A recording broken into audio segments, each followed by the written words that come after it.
은 구약성경 신명기서 3장 23절부터 29절까지 말씀입니다. 신명기서 3장 23절부터 29절, 23절부터 28절을 제가 읽고 마지막 29절을 합독하겠습니다.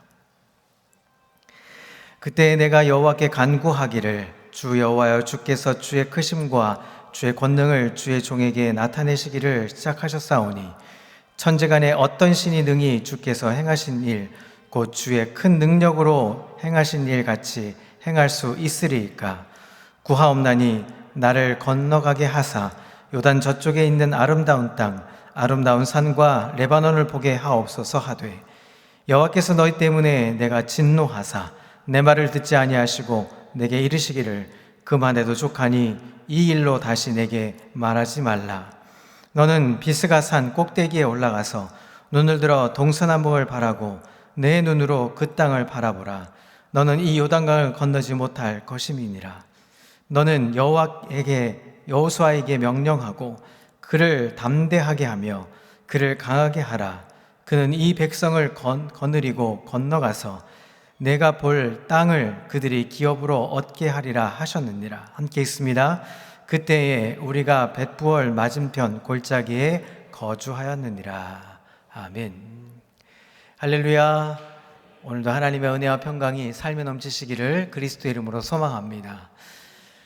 오늘 본문의 이야기, 이 신명기서는 모세가 이스라엘 백성들에게 남긴 마지막 고별 설교의 설교집으로 내용을 담고 있습니다. 크게는 두 편의 설교의 내용으로 담고 있습니다. 오늘 우리가 함께 볼 이 3장의 이 본문의 이야기는 그 첫 번째 설교의 마지막 끝부분을 장식하고 있습니다. 오늘 이 말씀은 모세 인생의 마지막 기도와 그리고 하나님의 응답에 관한 내용을 담고 있습니다. 여러분, 모세, 우리가 흔히 모세 하면 떠올리는 생각들이 있습니다. 위대한 믿음의 사람, 그리고 홍해를 가른 사람, 그리고 십계명을 받은 사람, 그리고 하나님과 대면하며 말하던 지도자 모세를 떠올릴 겁니다. 그런데 오늘 본문의 이야기를 딱 들여다보면 우리는 아주 뜻밖의 고백을 하는 모습을 볼 수 있습니다. 어떤 고백을 이스라엘 백성들에게 하냐? 하나님께서 내 기도를 거절하셨다. 내 기도를 거절하셨다 하는 이야기로 지금 전개하고 있습니다. 이 고백은 이스라엘 백성들에게는 아주 큰 충격일 수밖에 없습니다. 왜냐하면 40년 이 광야의 여정 속에 모세는 항상 하나님과 대면하며 하나님의 음성을 태어나며 이스라엘 백성들을 이끌어갔기 때문입니다. 한 번도 하나님께서 그 말씀에 거역한 적 없고 하나님 말씀을 순종하며 따라왔던 지도자 모세가 갑자기 뜻밖의 이야기를 합니다. 하나님께서 내 기도를 거절하셨다. 백성들의 눈에는 모세는 하나님과 같은 존재였습니다. 하나님은 오직 모세를 통해 말씀하셨고 백성들은 모세의 기도는 반드시 응답된다라고 생각했습니다. 그런데 모세가 이렇게 26절에 이렇게 말하기 시작합니다. 26절 함께 읽습니다. 여호와께서 너희 때문에 내게 진노하사 내 말을 듣지 아니하시고 내게 이르시기를 그만해도 족하니 이 일로 다시 내게 말하지 말라. 모세는 자기의 실패와 하나님의 거절을 숨기지 않았습니다. 백성들에게 오히려 공개적으로 고백하고 있습니다. 여러분, 이 고백에 백성들의 충격이 어마어마했을 것을 알면서도 왜 모세는 이런 고백을 할 수 있고 또 해야만 했을까요? 그것은 모세는 자기를 드러내려고 했던 것이 아니라 하나님의 은혜를 드러내기 위해서 이 고백을 했던 것입니다. 자, 모세의 기도의 내용 앞에 24절부터 25절에 이렇게 이야기하고 있습니다. 24절과 25절 함께 보겠습니다. 함께 읽습니다.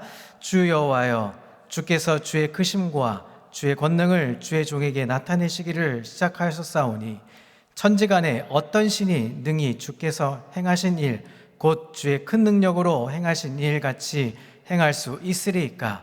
구하옵나니 나를 건너가게 하사 요단 저편에 있는 아름다운 땅, 아름다운 산과 레바논을 보게 하옵소서. 지금 무슨 기도를 하고 있습니까?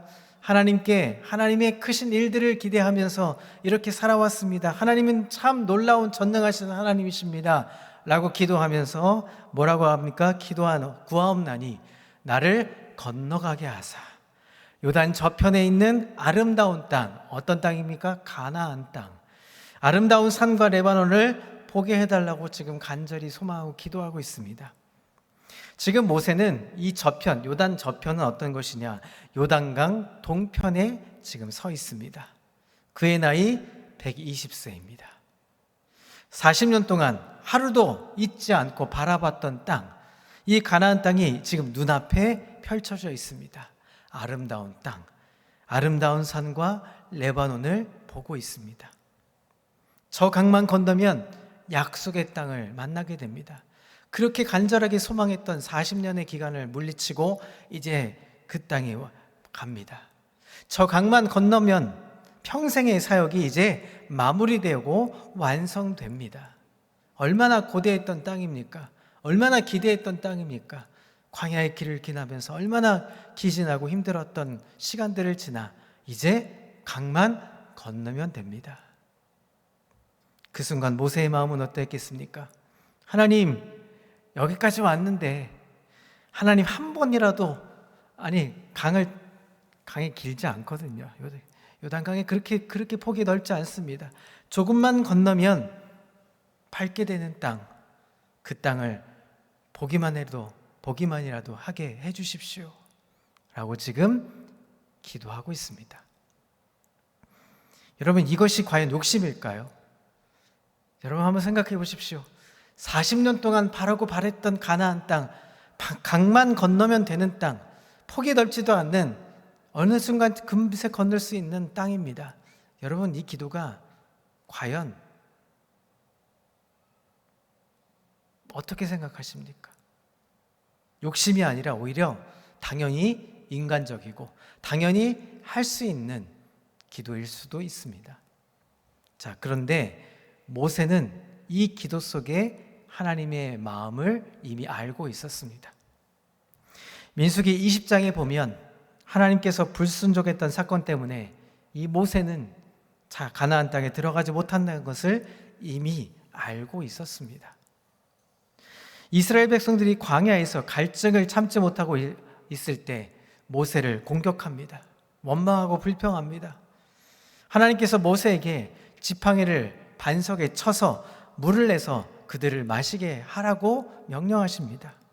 그런데 모세가 이스라엘 백성들 앞에서 이스라엘 백성들의 그 원망과 불평하는 소리 때문에 크게 분노를 발하고 화를 내면서 지팡이로 2번씩이나 반석을 쳐서 물을 냈습니다. 그때 하나님께서 모세의 문제를 지적하십니다. 그것이 민수기 20장 12절에 이렇게 말합니다. 여호와께서 모세와 아론에게 이르시되 너희가 나를 믿지 아니하고 이스라엘 자손의 목전에서 내 거룩함을 나타내지 아니한 고로 너희는 이 회중을 내가 그들에게 준 땅으로 인도하여 드리지 못하리라.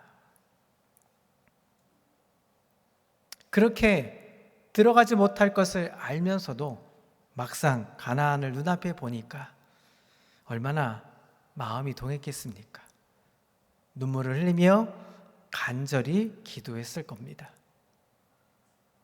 사랑하는 성도 여러분, 이것이 우리의 모습 아닐까요? 머리로는 하나님의 뜻을 알고 있습니다.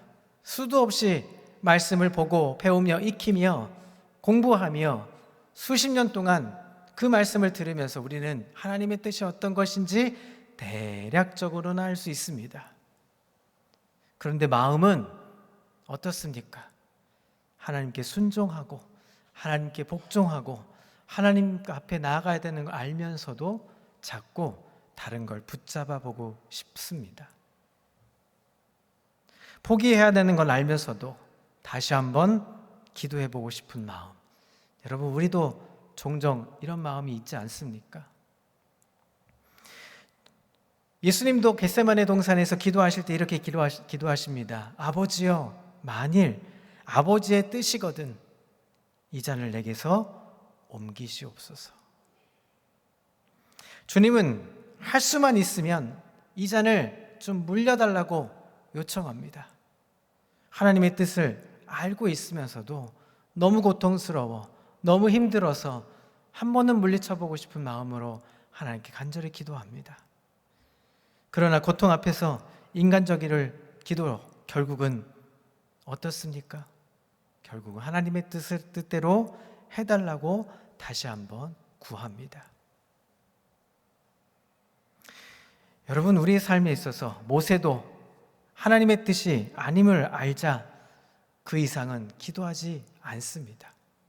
그런데 우리는 어떻습니까? 2번, 3번, 4번 그걸 알면서도 우리는 그렇게 기도하지 않습니까? 많은 성도들이 여기에서 실수를 범합니다. 하나님께서 분명히 거절하셨음에도 불구하고 계속 기도만을 붙잡고 있는 우리의 모습은 아닐까요?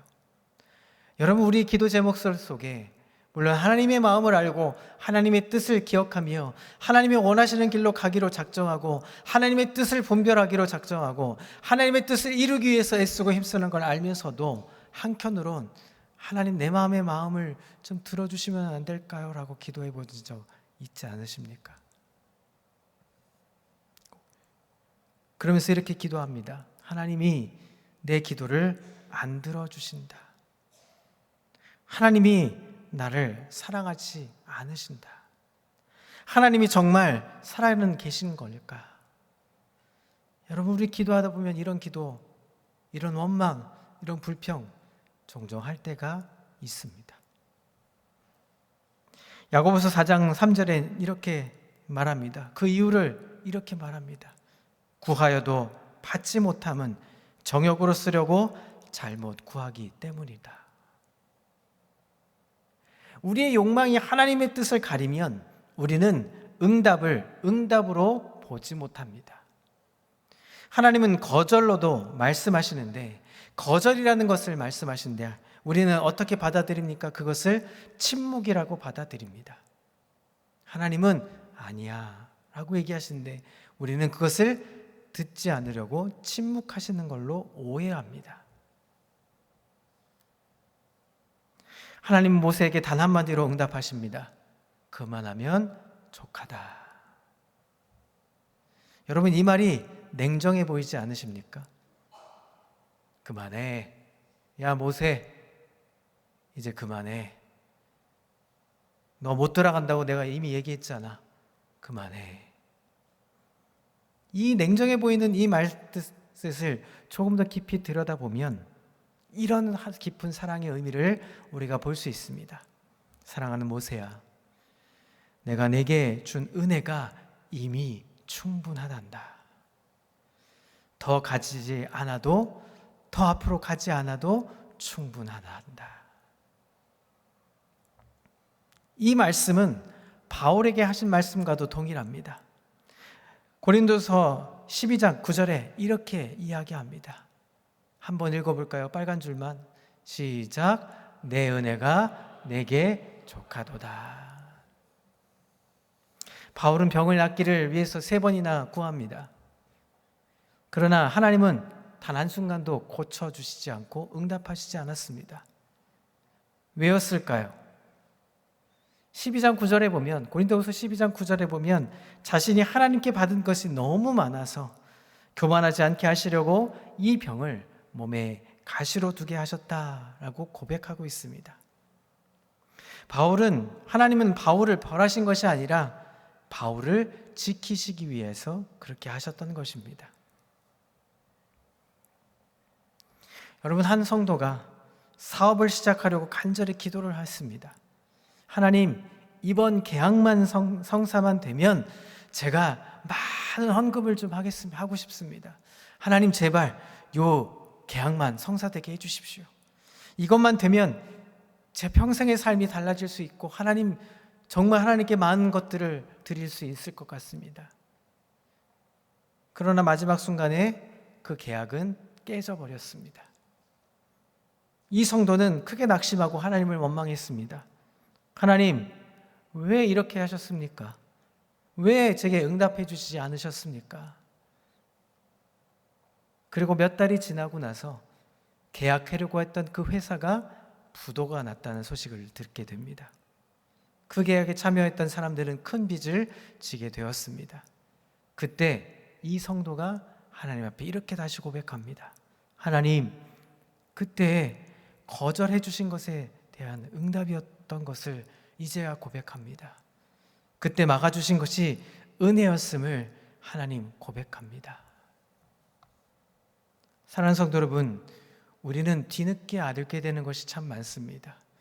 그때 당시는 고통스럽고, 그때 당시는 하나님 거절을 하는 것에 침묵하는 것 같아 원망하고 불평했지만, 시간이 지나면 그것이 하나님의 뜻이었고 하나님의 의도하신 바였다는 것을 우리는 나중에서야 알게 되고, 그것이 은혜였다고 고백하는 일이 참 많아지는 것입니다. 하나님의 거절이 징계가 아니라 보호였다는 사실을 알게 됩니다. 모세가 가나안 입성이 막힌 것은 징계가 아니라 보호였던 것입니다. 모세의 사명은 가나안에 들어가기 전까지였던 것입니다. 하나님이 쓰시고자 했던 이 모세의 역할은 바로 가나안 직전까지의 모습이었던 것입니다. 그 다음은 누구였습니까? 바로 후계였던 여호수아였습니다. 그 여호수아에게 담대함으로 그 땅을 밟을 수 있도록 독려하라고 하나님 지시했던 것입니다. 여러분, 다윗은 어떻습니까? 성전을 짓고 싶어 했습니다. 하나님의 뜻에 합당하게, 하나님의 뜻에 맞는 사람으로서 내가 하나님의 성전을 짓고 예배당을 짓고 온전하게 예배를 드릴 수 있는 공간으로 마련해 보고 싶었습니다. 그랬는데 하나님은 허락하지 않으셨습니다. 다음 아들에게 성전을 짓도록 하나님은 말씀하십니다. 사랑하는 성도 여러분, 우리의 신앙에 있어서 두 가지의 순종이 필요합니다. 첫 번째는 시작할 줄 아는 순종입니다. 하나님이 하라고 하시면 우리는 멈칫하지 말고 바로 즉각적인 순종함으로 시작해야 합니다. 그러나 또 다른 순종은 물러설 줄 아는 순종이 있어야 하는 것입니다. 멈춰 설 줄 아는 순종이 우리가 있어야 한다는 것입니다. 하나님이 가라고 하면 가는 것이고 멈춰 서라고 하면 멈춰 서게 되는 순종이 우리에게 필요하다는 사실을 우리가 기억해야 합니다. 때를 알고 시작하는 것도 중요하지만 때를 알고 멈추는 것도 필요한 것입니다. 하나님은 모세를 이제 비스가산 꼭대기에 세우시고 가나안 땅을 보게 하셨습니다. 저 멀리에 젖과 꿀이 흐르는 그 가나안 땅을 보며 모세는 가슴을 통해하는 심령으로 울었을 겁니다. 나도 가고 싶은 땅이었고, 나도 보고 싶은 땅이었고, 나도 조금만 손이 닿으면, 한 걸음만 더 가면 그 땅에 가서 하나님께 감사와 영광을 돌릴 수 있는 그 땅. 그러나 나는 가지 못하는 땅. 얼마나 많이 울었을까요? 그러나 동시에 깨달았을 겁니다. 여기까지가 내 사명이었구나. 산에서 내려온 모세는 마지막 고별 설교를 시작하기 시작합니다. 이스라엘에게 말씀을 전합니다. 그리고 여호수아에게 그 후계를 전수하면서 다음 세대를 준비시키는 설교를 하고 있습니다. 그리고 모세는 죽습니다. 그런데 성경은 이렇게 기록하고 있습니다. 34장 6절을 보면 오늘까지 그의 묻힌 곳을 아는 자가 없다. 모세가 죽은 곳을 알 수 없습니다. 비스가산이 어느 지역인지 대략적인 구도는 알지만 비스가산이 지금 어느 곳인지 제대로 알 수 없습니다. 백성들이 모세를 숭배하지 않도록 하기 위함이었던 것이죠.